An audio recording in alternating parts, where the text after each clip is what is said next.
I wasn't supposed to be there. Not really. It started with a scheduling mix-up. One of those stupid, avoidable things that only happen when you're trying too hard to be helpful. I was house-sitting for my coworker Emma while she and her boyfriend went to Tulum for 10 days. Easy gig. Water the plants, feed the cat, don't burn the place down. What she forgot to mention, or maybe assumed I knew, was that her younger brother was staying in the guest room for the first half of the week. So when I let myself in that Sunday night with a bag of groceries and a full plan to order takeout and binge some Netflix in her living room, I didn't expect to find someone already there. Shirtless. And wet. Like, just out of the shower wet, towel around his waist, hair dripping onto his shoulders kind of wet. "Oh," I blurted, frozen in the doorway. He looked up, clearly just as startled. Hi?" I blinked. "Hi. Sorry. I didn't mean to. I thought no one was here." He reached for a shirt that had been slung over the back of the couch and pulled it over his head with one quick motion. "You must be Jamie." "Yeah. I'm Drew. Emma's brother." "She didn't tell you?" "Nope." He laughed, rubbing a towel through his hair. "Classic." Drew looked like the kind of guy who probably got away with being late to everything because he was charming enough to never get called out. Same messy brown hair as Emma, but darker eyes, more definition in his jaw, and a smirk that was either nervous or too confident. I couldn't decide. I set my bag down by the kitchen island. "I can go, if this is weird. I just came to—" No, stay. I'm only here for a few nights. Got in this morning, flying out Tuesday for work stuff. "Where to?" "Portland. Some design conference." I mostly just needed a crash pad and a non-hotel shower. That explained the steam still clinging to the bathroom mirror behind him. "Well, the place is yours till Tuesday," I said, trying to sound casual even though my ears felt hot. "I'll just be in the spare room," he grinned. "Cool. I'll try not to flash you again." I laughed a little too quickly. "No complaints." He raised an eyebrow at that. I turned to start unpacking my groceries before I embarrassed myself further. Drew stayed in the living room, fiddling with the remote like he was trying to look busy. I tried not to notice how well that shirt fit him now that it was on, how the hem barely covered the V-line peeking above his towel. I failed. "Want a drink?" I asked without turning around. "What are you having?" "Cider. Or water. Very rock and roll," he chuckled.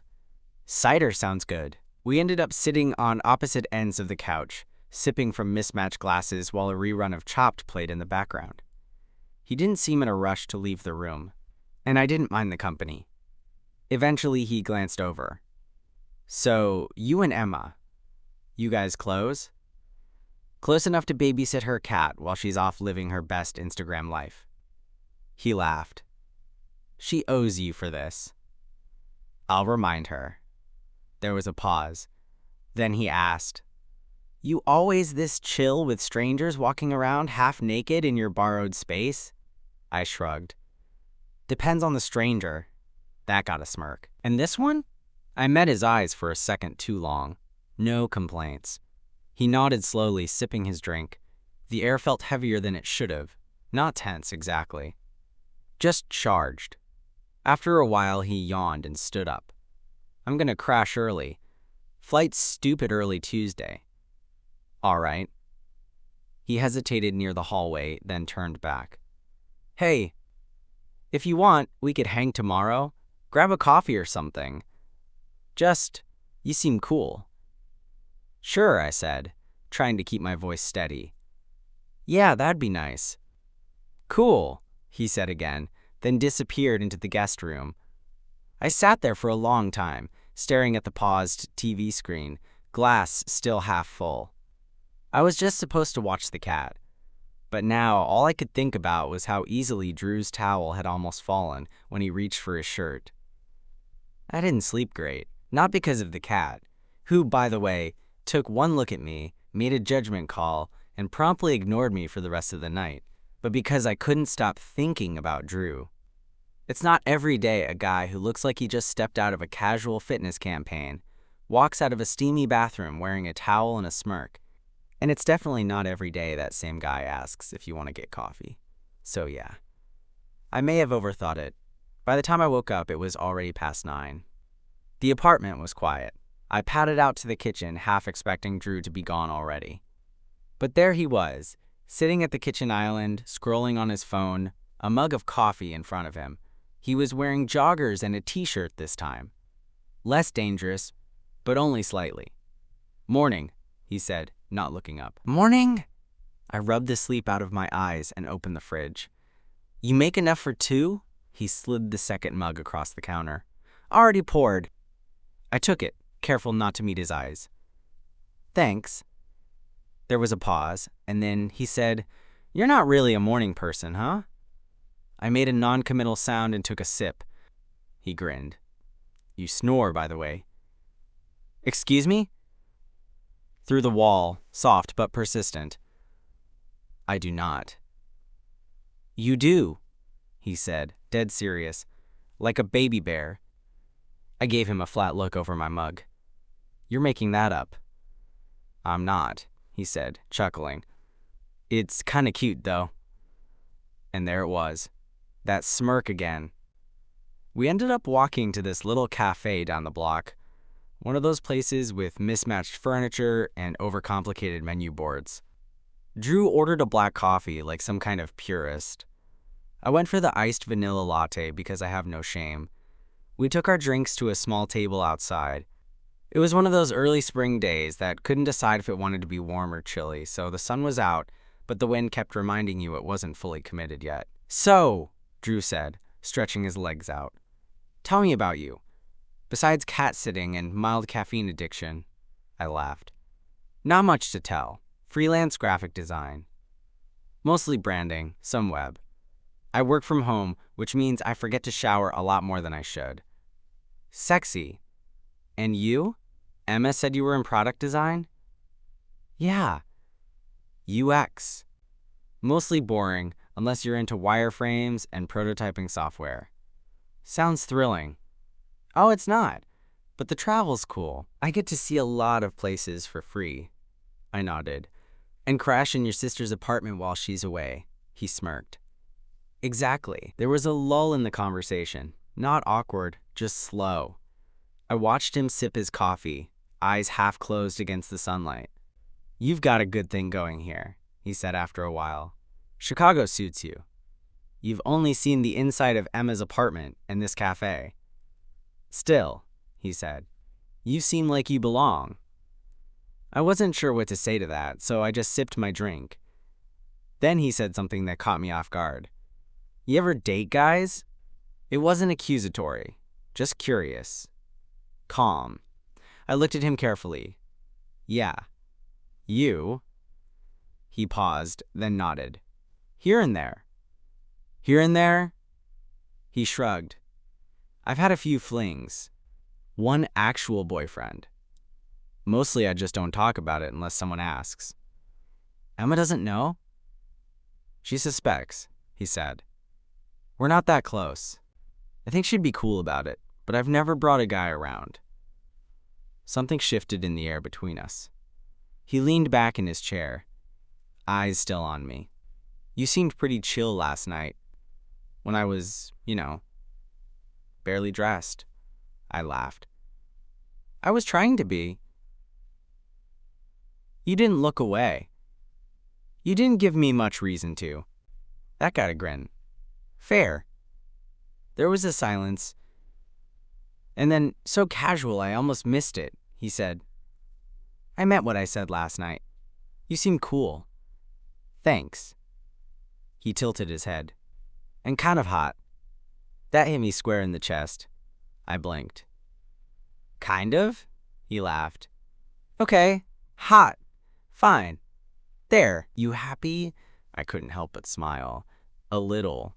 We finished our drinks and walked back slowly, the wind picking up just enough to make me wish I'd brought a jacket. Drew walked close, our shoulders brushing now and then. When we got back to the apartment, I reached for the door, but he stopped me with a hand on my arm. "I should probably pack," he said. "Flight's early." "Yeah," I said. "Right." But neither of us moved. "I'm not trying to make this weird," he said softly, "but if I was staying longer..." "You're not," I said just as softly. He nodded. Then he leaned in. Just a little. Just enough to see what I'd do. I didn't move. His lips brushed mine. It wasn't a kiss. Not really. Just a hint. A suggestion. And then he pulled back. "Sorry," he said quickly. "It's fine," I said. "You're fine." He looked at me like he wanted to say something else, then shook his head. "Guess I should pack." "Yeah," but when he turned and walked down the hallway, I could still feel the warmth of him. That almost kiss, hanging in the space between us. I didn't expect to hear from him again. Not because I thought he was ghosting me or because it had ended badly. It hadn't. It just felt like one of those almost things. Something warm and fleeting that doesn't quite stick, like fog on a mirror. After Drew left Tuesday morning, the apartment felt too quiet. I found one of his long black socks under the edge of the coffee table and just stared at it for way too long before tossing it onto the guest bed. I went back to my regular routine. Zoom meetings, design mock-ups, feeding Emma's cat, who still clearly hated me. I didn't mention any of it to her when she texted from Mexico to check in.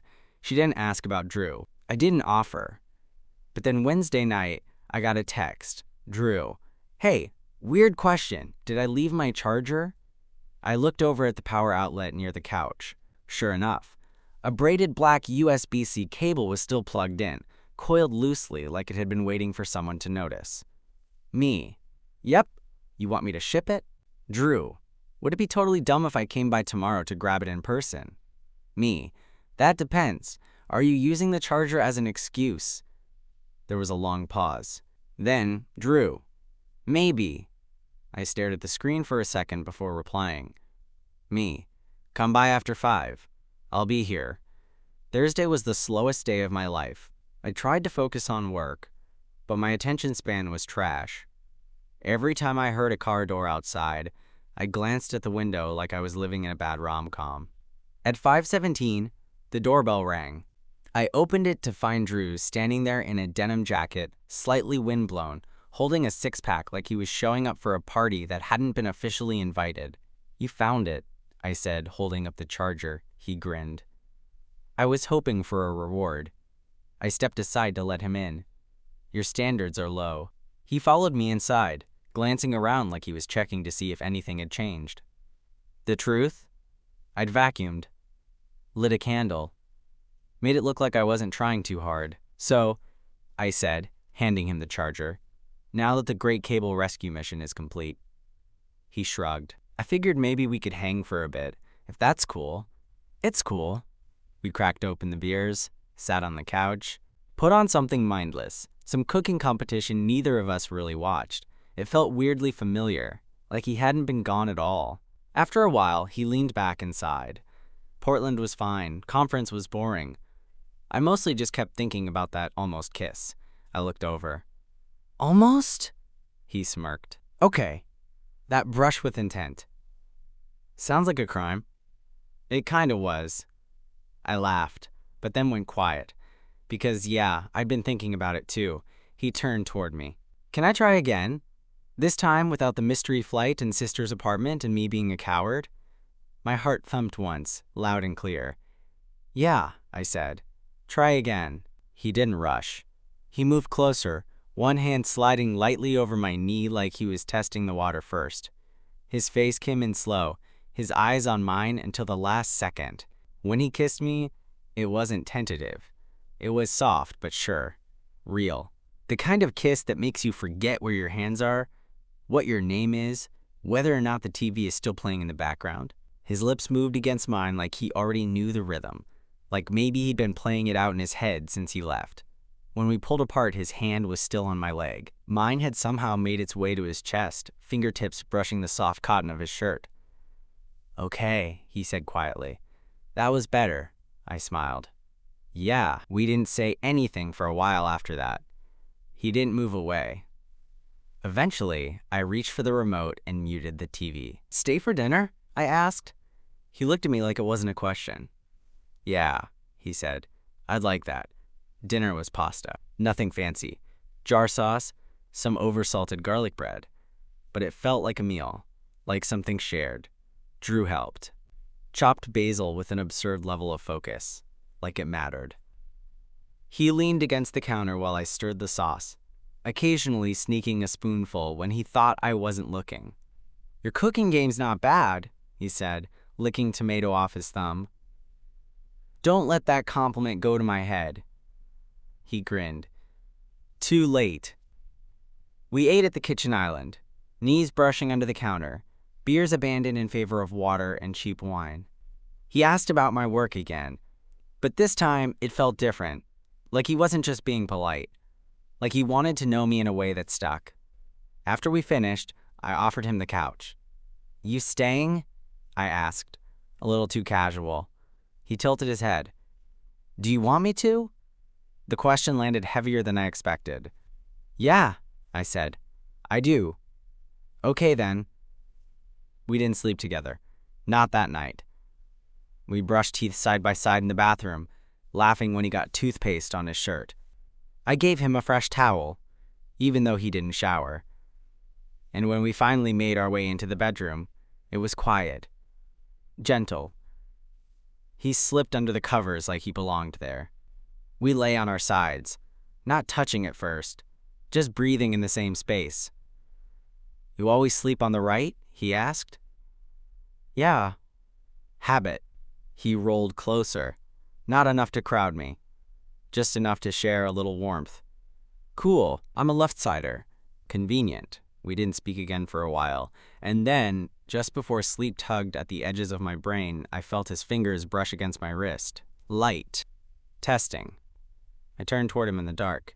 His hand found mine. No squeeze, no grip, just presence. We fell asleep like that, facing each other, hands barely linked, hearts thudding too close for comfort. I woke up in the middle of the night to the sound of rain. The soft kind that hits windows like fingers tapping. Drew was still beside me, his breathing deep and even, one arm now slung across my waist like it had migrated in his sleep. I didn't move, didn't want to. It was stupid, maybe. Too soon, too uncertain. But something about that moment felt like exhale. Like something in me had been bracing for a long time and finally let go. In the morning, he was already awake, sitting at the edge of the bed, shirtless, scrolling through his phone with a little crease between his brows. I stayed quiet, watching him for a second. Then, without looking up, he said, "You sleep okay?" "Yeah," I said, sitting up. "You?" He nodded. "Yeah." He didn't say anything for a moment, then turned slightly. "I might need to head back this afternoon. There's stuff I should catch up on." "Sure," I said. "Of course." But there was something about the way he said it. Something that felt like a door quietly closing. We got up, made coffee, said less than usual.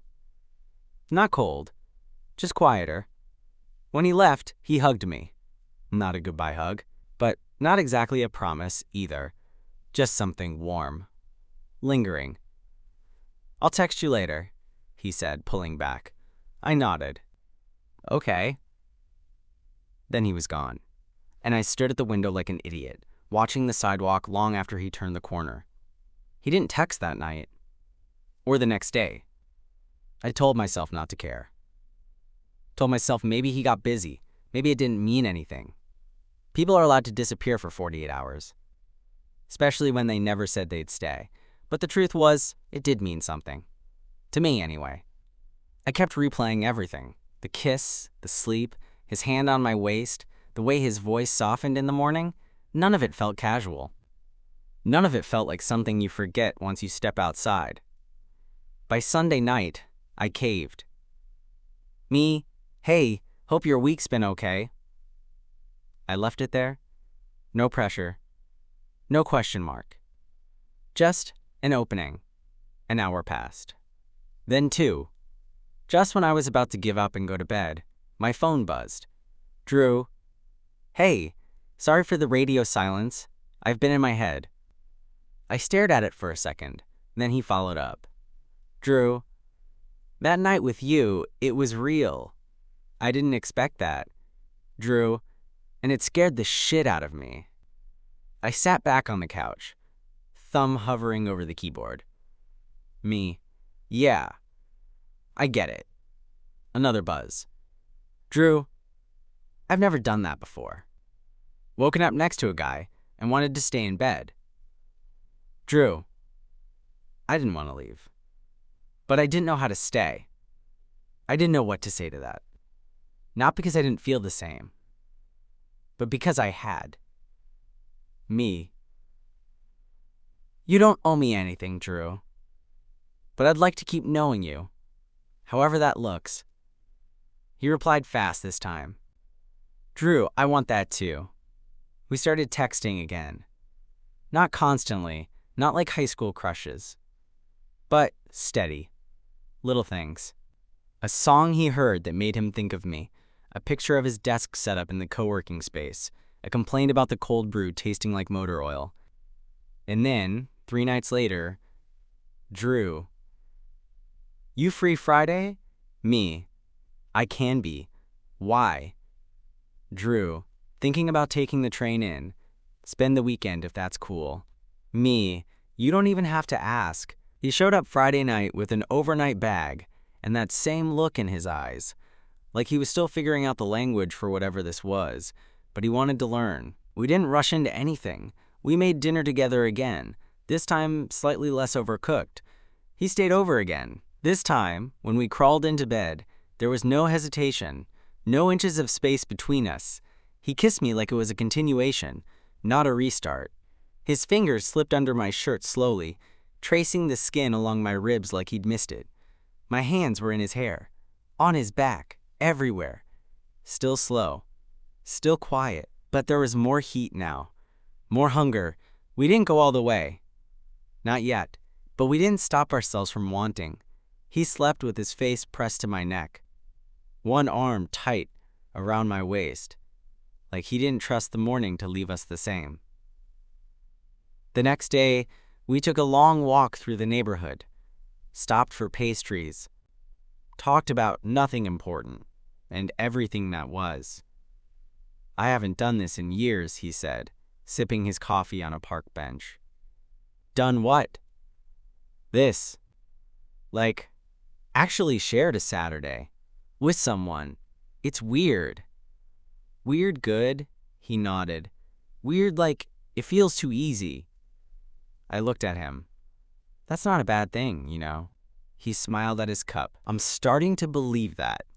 That night, after a movie and more wine than we needed, we ended up in bed again. This time, I pulled him closer. This time, he didn't hold back. And this time, we didn't stop at wanting. We moved together slowly, like we were trying to memorize every moment. His body against mine, his breath in my ear, his fingers tight around my hand. Every part of it felt real. When it was over, we stayed tangled. No words, just breathing. And somewhere in the silence, I felt it. Something shifting. Something settling in. Not just in him, in me too. I woke up before him this time. Early light filtering through the curtains, soft and blue. The apartment was quiet except for the hum of the fridge and Drew's breathing against my shoulder. His arm was still around me, his legs tangled with mine under the blanket like we were built to fit that way. And I knew, without drama, without noise, that I didn't want this to be the last time I woke up like this. He stirred a few minutes later, face pressed into the curve of my neck, voice thick with sleep. You awake? Yeah. He didn't move, just tightened his arm slightly. What time is it? Too early. He hummed, voice low. You always smell like coffee. That's because I haven't showered. I like it. I smiled into the pillow. We stayed there a while, not talking. The kind of silence that only feels right when it's shared with someone you trust. Eventually, he sat up, rubbing his face with both hands. I should probably head back today. Yeah, I said. I figured. He looked at me. Not because I want to, just, I've got things to handle. I nodded. You don't have to explain. He tilted his head. But I want to. That landed differently. Over breakfast, something shifted. Not bad, just more defined. We were more careful with each other's words. Not tiptoeing, exactly. Just aware. Like we both knew we were inching towards something that required more than just sleepovers and shared playlists. I've been thinking, he said, stirring his coffee slowly.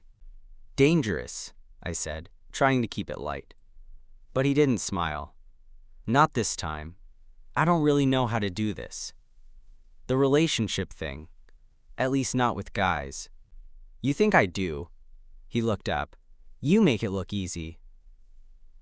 That's just me pretending I'm not freaking out every 5 minutes. He huffed a laugh. Good to know. Then he leaned back in his chair, coffee cradled in both hands, and said something that cracked me open a little. I like you, Jamie, a lot. And that freaks me out more than I expected. I looked at him, really looked. Not at the surface stuff, the broad shoulders, or the sleepy smirk, or the strong, quiet way he moved through a room, but at the guy who was trying to figure himself out in real time, for me. I like you too, I said. And yeah, it's scary. But it's also kind of not. He raised an eyebrow. No? Because I trust you, even if you're still figuring it out. He looked down at his coffee like it had all the answers. Then, I don't want to do this halfway. You don't have to. I don't mean a label. I mean, I don't want this to be something we only do on weekends or in the dark. That made my chest tighten in a good way. I don't either, I said. There was a pause. Then he said, so what do we do? And I answered honestly, we keep showing up, however we can. He nodded, slowly. Yeah, that I can do. He packed his bag a little slower than last time. We stood by the door again, but this time it didn't feel like an ending. Just a pause. He kissed me, soft and slow, hands cupping my face like he was grounding himself there. Like he didn't want to forget how this felt when the train doors slid shut behind him. Then he pulled back, forehead resting against mine. I'll call you tonight, I smiled. I know.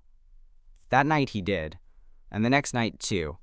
We didn't talk about what we were, we just kept showing up, and sometimes that's exactly how something real starts. 3 weeks passed, no grand declarations, no dramatic turning points, just life, texting daily, calling at night, planning weekends like puzzle pieces, fitting them together around work and flights and normalcy.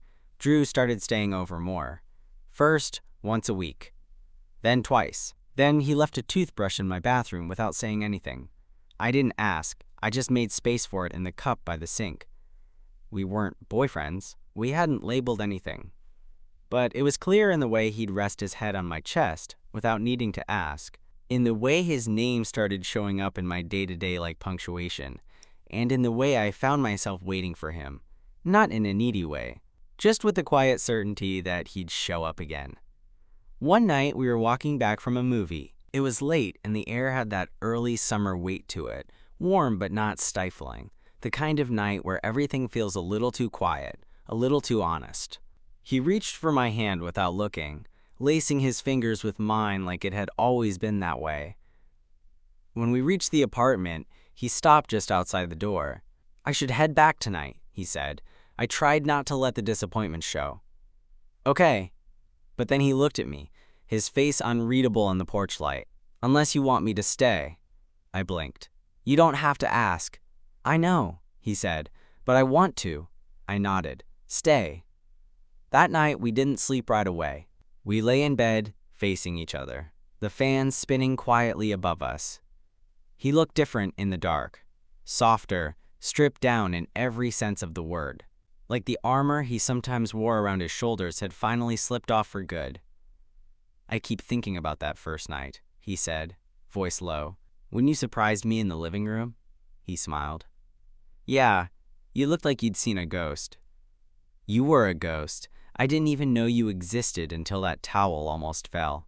He laughed quietly, then went serious again. I didn't know I needed you until I met you." The room felt still. I couldn't speak for a second, so he filled the silence. "I mean that," he said. "I've been walking around for years thinking I was fine, thinking I had everything under control.